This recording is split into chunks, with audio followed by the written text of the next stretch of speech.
Yosemite is a two-player game with a topic that is very dear to me, hiking and exploring nature and taking pictures. In this game we have two players that are participating to a photo contest in the Yosemite Park, and so you will be moving around your meeple that comes with a nice little backpack, moving around this grid of 25 tiles. So they all represent animals at the beginning of the game, and they are formed by using tiles from this stack. Really high quality here, a lot of illustrations. I love how thick these tiles are. Very nice components. So at the beginning, you will shuffle these tiles. So it will be a grid of 25 animals. So each player also receives some starting tiles in their collection. And then you will shuffle the remaining tiles together with these other tiles that represent special locations. So as these tiles are collected during the game, they will be replaced by a random combination of animal tiles and location tiles. And so you know something that happens later when a location tile is placed on the board, you take a corresponding token that goes on it. This will make more sense in a little bit. The idea is that you're moving around the park, collecting animal tiles or collecting location tiles if available. Then you will be using and spending special effects. Ultimately, you're spending these tiles to collect photos. So there are 2 photos that are available from a deck of 10 that you will make at the beginning of the game from a total pool of 20. So only 10 of the available photos in the game will be in play each time. And pretty intuitive. To collect a photo between the 2 that are available at any given time, you need to discard the corresponding tiles. So if I discard a bear, bighorn sheep, and the rattlesnake, then I can collect this card that will be worth 3 points at the end of the game. You can also discard any 2 animals as to create a wild, that is to pay for any of the other animals. Again, 2 are available. When one is collected by a player, another one is drawn from the deck, replacing it. And this deck of photos, available photos, also represents the timer for the game, because when you should replenish a photo there and you can't because the deck is exhausted, that is when the game is over. And at the point, you will collect points from all possible sources. Again, from the value of the photos that you collected. GameFX will place this token here on this track, and then later GameFX will pull it toward one side of the board or the other. One player is sitting on that side, the other player on that side, and at the end of the game, that token, the camping token, is worth the number of points that is next to it for the player who is sitting on that side. So if I'm sitting here at the end, and this is the situation at the end of the game, that token is worth 3 points for me. Then remember those location tokens that I showed you earlier, such as that one. That will give you extra points if the pictures that you collected are from that area. So for example, if I had this token and I collected pictures from El Capitan, then that will be worth extra points. Now you may also remember that these 10 pictures are from a pool of 20. So actually the value of these tokens related to those pictures is kind of unpredictable, because I may collect the Capitan token, and then it just so happens that of the 10 pictures available, not many are for or from El Capitan. So that value can be pretty big, and here from the rule book it tells you if you have that token and that number of pictures from that location, that's how many points it is worth. But again, you just don't know, because it even says here that you remove 10 of the photos, so you just don't know how many landmarks are there. There's one more source of points at the end of the game, which is the judges. At the beginning of the game, you draw randomly 2 cards that you place here, and these cards represent what the judges of the photo contest wants to say. They want to see today. For example, there's one who really likes bear and will give 4 arbitrary points to the player who collected the most bears in the pictures that they took. This one, the most rattlesnakes, and so on and so forth. And look at the adorable art on the back of the judge cards. Again, only 2 are used in any given game. And if there's a tie, the judge doesn't know what to do, and no one gets those points. So it sounds like a lot, but basically you're collecting points from the photos, the camping token, the matching between the landmark token and photos representing that landmark, plus the judges play with the highest score wins the game. But now, how do we get there? How do we collect tokens and do all the things? Well, players alternate taking turns. And at the beginning of your turn, you have an optional phase in which you can eat fish. So I guess it's not just one of those trips where you just look at things. You also grab fish with your naked hands out of the rivers, and you eat them. So you'll have that's a bit of a weird thematic idea. You will have a pool of fish that you collect there. At the beginning of your turn, you can spend any number of fish points that you have to move an equal number of tiles on the board, from tile to adjacent tile. You cannot enter an area that contains your opponent's token. You cannot move through your opponent's token when you're using the fish movement, or I should say the fish-fueled movement. And again, extra movements, but they cost because that's a limited resource. So you start a turn with the option of consuming fish to get extra movement. And then you have 1 of 3 options. The easiest one is if you are in a tile with one of these landmark tokens, you take it. That's it. Just as simple as that. That's one of the 3 things you can do during your turn. Another thing is you can choose, instead of doing that, you can choose to move 1 space, again, orthogonally and without messing with the token of the opponent. You move by 1 space and you collect a fish. But what you will want to do as much as possible during the game is to move using the power of the animal tile on which you are at the present time, after the optional fish phase. And so you will need to learn what these animals do, because each will allow you to move in a different way. Also, after you move following that rule, you will collect the tile, so it goes in your personal pool.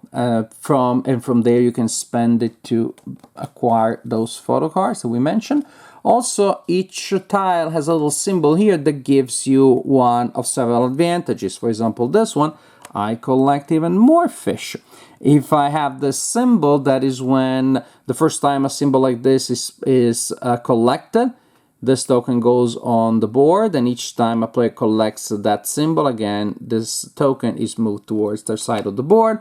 And this is the symbol that, when you collect the tile, allows you to exchange tokens from your collection for a photo, if you're able, again, to match the animals indicated on that photo.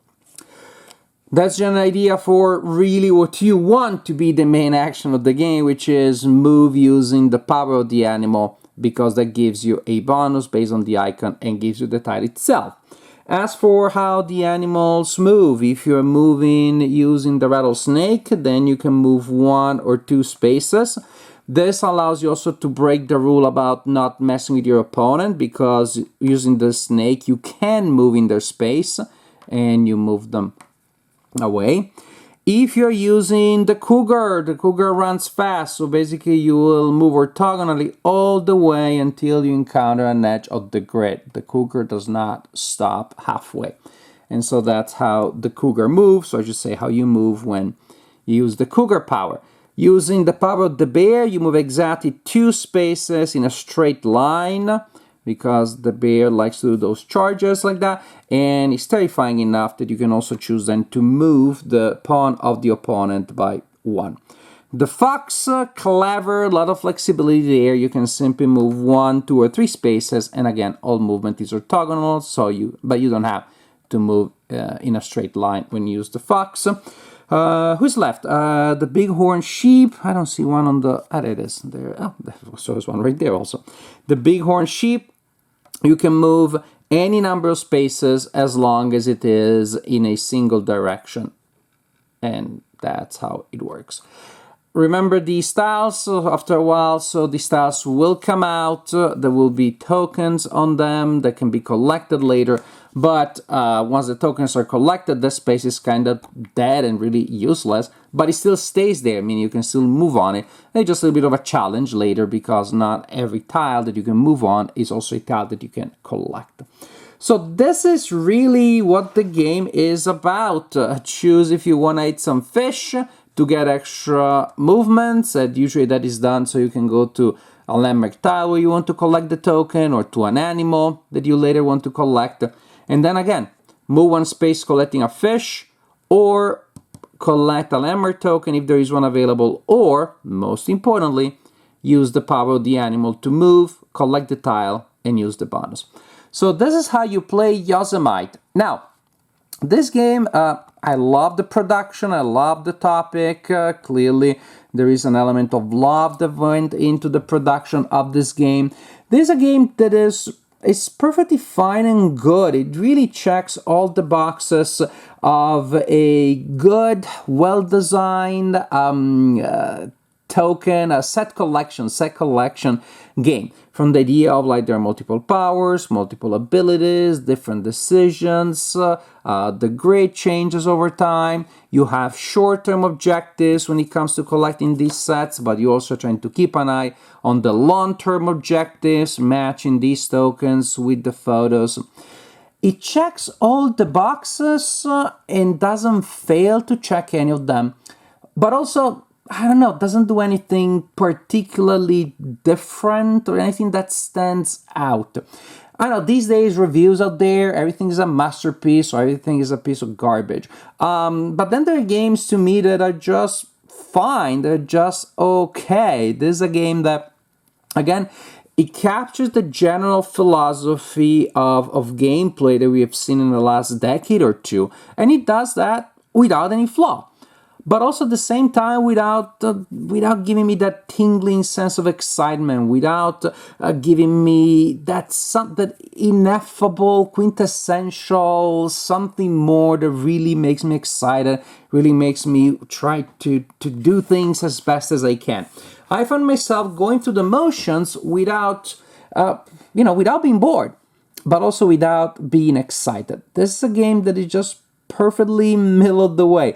If I come visit you and you have set it up, you want to play it, and you don't have Splendor, you don't have other set collection games, I will have absolutely nothing against playing this game. It's just that in 2022 we have so many of the games that either have simple rules, as I mentioned with Splendor, it still takes a little while to figure out how the animals work, and then there is a puzzle element here, which is usually welcome. But then when you're really taking into account the puzzle element, I don't know that it's worth doing all that much, because ultimately that you collect something and there will be a card there that more or less, maybe I'll need to use 2 wild instead of matching entirely, but more or less you'll be able to collect pretty easily. The biggest swing is really on these landmark tokens, which may or may not be worth a ton of points if there are photos that match them in the current game, or really not much, even virtually nothing if there aren't a lot of photos matching them in the current game. So, and that's actually the only thing when it comes to design that I'm a little bit dubious about it. I don't like all that much. But ultimately, the games that I played ended up being pretty close because, maybe it's 1 or maybe it's 3 or maybe now it's 1 for you instead of 1 for me. Maybe I collected 3 cards with a 3 and you collected 2 with a 3 and a 4. It feels that for the amount of thinking that you have to do there, the result is, again, perfectly fine and good, no problem whatsoever, but also I expected more excitement, I expected more dilemma. I felt that more or less I was always able to do most of what I wanted. and that's pretty much it. It's a game that entertained me, but did not excite me. And again, this sounds like a negative, but an entertaining game, that's good enough in most cases. Maybe I've been spoiled again by how amazing the standards of tabletop gaming have become, that a perfectly entertaining game that would have been fantastic 20 years ago, now it's kind of like, I guess it's okay. It's just that, again, it's a competitive world out there because there are so many stunning, exciting games, even within this range of a fairly light game with a little bit of a puzzle element. So this is my assessment of Yosemite. Nothing wrong with it, really, no big problem. But also, again, nothing that will make me want to play this game rather than other set collection games that either are simpler, like Splendor, and give me more strategy, or they're equally complicated, I mean, they're equal similar degree of number of effects or more, but they do give me a lot more strategy and a lot more excitement. Of course, if you like the theme, this may be enough for you to be perfectly fine, even happy with, an okay gameplay as the one that I experienced. Anyways, this is my assessment of Yosemite. It's good. It's good enough.